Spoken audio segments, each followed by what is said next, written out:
Қарағандылық палуан Айдос Ғалымов қазақ күресінен өткен әлем чемпионатында жүлделі тұғырдың биігінен көрінді. Дүбірлі жарыста өзіне қарсылас шақ келтірмей алтыннан алқа таққан жерлесіміз бүгінде Кеншілер астанасына оралып, спортшымен баспасөз мәслихат өтті. Айдос Ғалымов Жаңарқа ауданының тумасы. Қазақ күресі спортын жанына сергеткеніне 9 жыл болды. Осы уақыт аралығында жерлесіміз көптеген жарыстың жеңімпазы атанып үлгерген. Ол Еуразия кубогының 2 дүркін иегері. Сондай-ақ былтыр өткен ел біріншілігінде жеңімпаз атанып, өз салмақ дәрежесінде құраманың бірінші нөмірлі спортшысы танылды. Қазақ күресінен өткен әлем чемпионатында Айдос Ғалымов 5 белдесу өткізіп, жарыс қорытындысы бойынша жүлделі тұғырдың биігінен орын тапты. Әлем чемпионатында 5 белдесу жасадым. Бірінші белдесуде америкалық палуанмен кездестім. Оны екінші белдесуде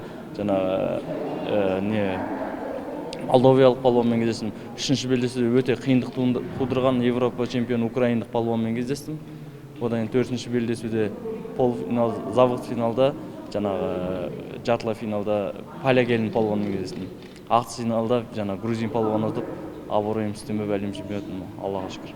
Қазақ күресінен әлем чемпионаты Ақтөбе қаласында өтті. Дүбірлі жарысқа 40 мемлекеттің үздік деген 200-ден аса палуаны қатысып, әртүрлі салмақ дәрежесі бойынша сынға түсті. Бұл жарыста алтыннан алқа таққан біздің жерлесіміз Айдос Ғалымов 74 келі салмақ дәрежесінде өзіне қарсылас шақ келтірмеді. Ал спортшының жеке бапкері Диханбай Биткозов Ақтөбе қаласында өткен жарыс турасында сұхбат берді.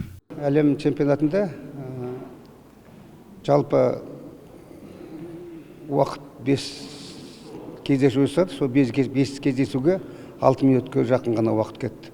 Ол нені айтады? Айдостың мына әлем чемпионатына өте тыңғылықты дайын барғандығы.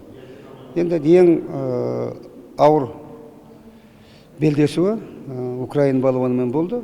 Расында да Айдос Ғалымов үшін қиынға соққаны Украина елінің палуанына қарсы жартылай финалдағы белдесу болды. Айта кету керек, бұл қарсылас өз салмақ дәрежесінде Еуропа құрлығының үздік палуаны атанған спортшы.